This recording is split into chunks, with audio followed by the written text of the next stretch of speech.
Welcome back. तो मैं आज तुमको दिखाने वाला हूँ गाइस मेरे फ्री फायर के आईडी में कितना खर्चा हुआ है। अभी मजा आएगा ना भिड़ो। तो चलो गाइस देखते हैं। तो गाइस वाह क्या लड़का है, वेरी हैंडसम बॉय। वो अलग ही लेवल का बंदा था। हम आ चुके हैं लॉबी में, तो देखने वाले हैं मेरा कलेक्शन।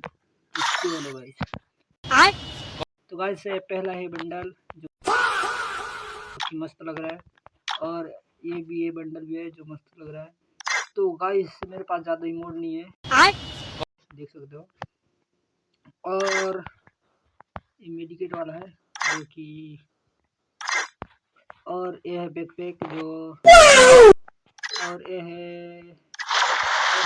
जो कि बहुत कूल लग रहा है। हाय हाय क्या बोलते हैं जो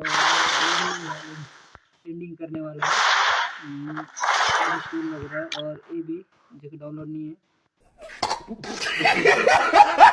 तो गाइस इन सारे चीज़ों को मिला के मेरे आईडी में पूरा खर्च हो गया है 7 से 8 हज़ार रुपये की, मतलब मिनिमम खर्चा हो चुका है।